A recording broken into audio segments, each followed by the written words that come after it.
મિત્રો, આપણા કેટલાક શારીરિક લક્ષણો, આદતો વગેરે આપણા માતા પિતા કે પરિવારના અન્ય સભ્યો જેવી હોય છે, જેવા કે શરીરના બાહ્ય રંગોનો આકાર, ચહેરો, રંગ, વાળનો રંગ, વાળની લંબાઈ અને તેની મુલાયમતા, બેસવા ઉઠવાની રીત, છીંક ખાવાની રીત, ચાલવાની રીત વગેરે.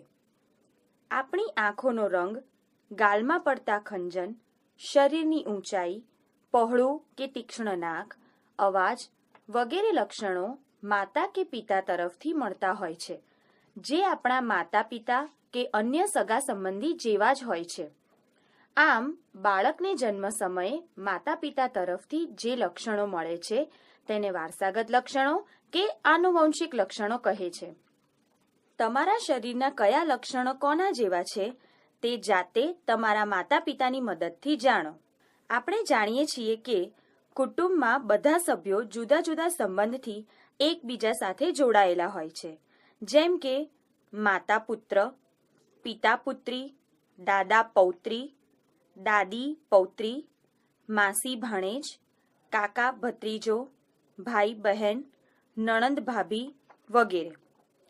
તમે તમારા માતા પિતાની મદદ લઈ તમારા જુદા જુદા સંબંધીઓ સાથે તમારો કયો સંબંધ છે તે સમજજો. આવા સંબંધોમાં ઘણી વખત બે વ્યક્તિઓ વચ્ચે ઉંમરનો તફાવત 40 વર્ષથી પણ વધુ હોય છે, જેમ કે દાદા અને પૌત્રી. ક્યારેક ઉંમરનો તફાવત 20 વર્ષની આસપાસનો હોય છે. દાખલા તરીકે કાકા ભત્રીજા, માસી ભાણેજ વગેરે. ઘણી વખત ઉંમરનો આ તફાવત 3 થી 4 વર્ષની આસપાસનો હોય છે. દાખલા તરીકે ભાઈ બહેન. મીના અને મમતા જોડિયા બહેનો છે. બંનેના ચહેરા સરખા હોવાને કારણે તેમના સગા પણ તેમને જોઈને ગૂંચવાઈ જતા હોય છે. આવા બાળકો ઘણી વખત પોતે તોફાન કરે અને નામ પોતાના જોડિયા ભાઈ કે બહેનનું લેતા હોય છે. જો કે સમયની સાથે આવા જોડિયા ભાઈ કે બહેનને ઓળખવું સરળ બનતું હોય છે. આ ઉપરાંત તેમની ટેવો પરથી પણ તેઓને અલગ તારવી શકાય છે. જેમ કે મીનાને તેના કાકા કાકીએ દત્તક લીધી છે. તે પૂના રહે છે. તેના કાકીના ઘરે બધા સંગીતના ખૂબ જ શોખીન છે. તેમના ઘરમાં સવારની શરૂઆત સંગીત સાથે થતી. મીના તમિલ અને મરાઠી બંને ભાષા જાણતી હતી, કારણ કે ઘરે બધા તમિલ બોલતા અને શાળામાં મોટા ભાગના બાળકો મરાઠી બોલતા. જ્યારે મમતા તેના પિતા સાથે ચેન્નાઈમાં રહે છે. તેના પિતા કરાટે કોચ છે. મમતા 3 વર્ષની હતી ત્યારથી તેણે બીજા બાળકો સાથે કરાટે શીખવાનું ચાલુ કરી દીધું હતું. રજાના દિવસે સવારમાં બંને પિતા અને પુત્રી કરાટેની પ્રેક્ટિસ કરતા. મીના અને મમતા એક જેવા દેખાય છે, પરંતુ તેઓ સંગીત અને રમતની બાબતમાં એકદમ અલગ છે. આમ આપણને જન્મ સમયે અમુક લક્ષણો આપણા માતા પિતા તરફથી મળે છે અને અમુક વસ્તુઓ જેવી કે ભાષા, સંગીત, વાંચન, ગૂંથણ કે રમત વગેરે આપણી આસપાસની પરિસ્થિતિઓમાંથી મળે છે. જેમ કે મીના સંગીત જાણતી હતી અને તમિલ તથા મરાઠી એમ 2 ભાષા બોલતી હતી, જ્યારે મમતા કરાટે જાણતી હતી અને માત્ર તમિલ ભાષા બોલતા શીખી. આમ આપણામાં જન્મથી મળેલા લક્ષણો ઉપરાંત આપણી આસપાસની પરિસ્થિતિઓને લીધે આપણામાં અમુક ટેવો કે લક્ષણો જોવા મળે છે. ઘણી વખત કોઈ વ્યક્તિ આપણને નવાઈ પમાડે તેવી ક્રિયાઓ કરી શકતી હોય છે, જેમ કે દાંતને સ્પર્શ કર્યા વગર જીભને મોંમાં અંદરની તરફ વાળવી, બાજુઓ તરફથી જીભ ઊંચી કરીને વાળવી, અંગૂઠાને કાંડા સાથે અડાડવું, કાનને અડક્યા વગર હલાવવા વગેરે. આ લક્ષણો કે ક્રિયાઓ પરિવારના કોઈ સભ્યમાં હોય તો તે બાળકમાં આવે છે. જેમ માતા પિતા તરફથી બાળકને ચોક્કસ લક્ષણો મળે છે, તે જ રીતે ક્યારેક માતા પિતા તરફથી બાળકને જે તે રોગ પણ વારસામાં મળે છે. દાખલા તરીકે ડાયાબિટીસ. જો કે જરૂરી નથી કે જેના માતા કે પિતાને ડાયાબિટીસ હોય તેના બાળકને પણ ડાયાબિટીસ હોય જ. વળી દરેક રોગ વારસામાં આવતો નથી, જેમ કે પોલિયો. પોલિયો આનુવંશિક રોગ નથી, તે વાયરસથી થાય છે. તે જ રીતે રક્તપિત્ત પણ બેક્ટેરિયાથી થતો રોગ છે, આનુવંશિક રોગ નથી.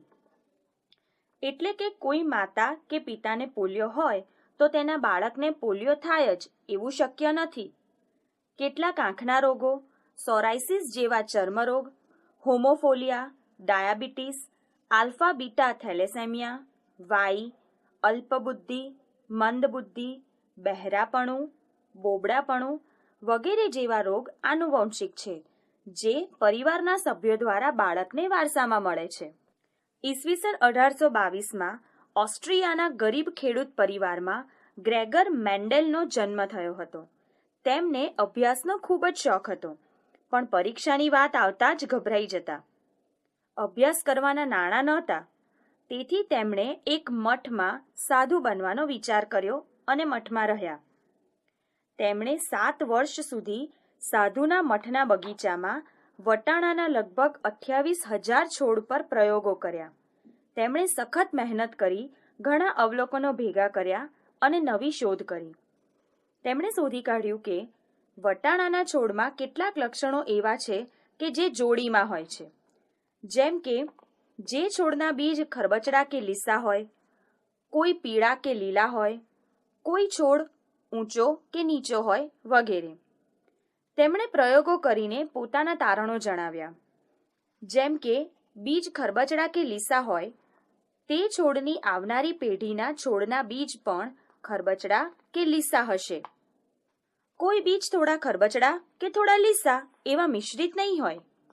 આ જ પ્રમાણે છોડના બીજ લીલા કે પીળા હોય, તે છોડની આવનારી પેઢીના બીજ પણ લીલા કે પીળા જ આવે. બીજની નવી પેઢીમાં લીલા કે પીળા રંગનું મિશ્રણ નહીં હોય. મેન્ડેલે દર્શાવ્યું કે આવનારી પેઢીના વટાણાના છોડમાં પીળા બીજવાળા છોડ વધુ હશે, તેમજ આવનારી પેઢીના વટાણાના છોડ લીસા બીજ ધરાવતા હશે. આપણી આસપાસ કેટલાક લોકો એવા જોવા મળે છે જે ઊંચા અવાજે વાતો કરતા હોય છે. આવા લોકોમાં કેટલાકને ટેવ હોય છે, જ્યારે કેટલાક પોતાને ઓછું સંભળાતું હોવાથી બીજાને પણ એમ હશે તેમ સમજી મોટેથી બોલતા હોય છે.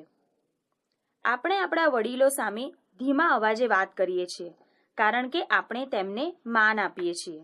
પણ જ્યારે આ વડીલોને કાનમાં બહેરાશ હોય ત્યારે આપણે મોટા અવાજે તેમની સાથે બોલીએ છીએ, જેથી તેમને સ્પષ્ટ સંભળાય. આથી જ કેટલાક લોકો કાનમાં સાંભળવાનું યંત્ર પહેરે છે.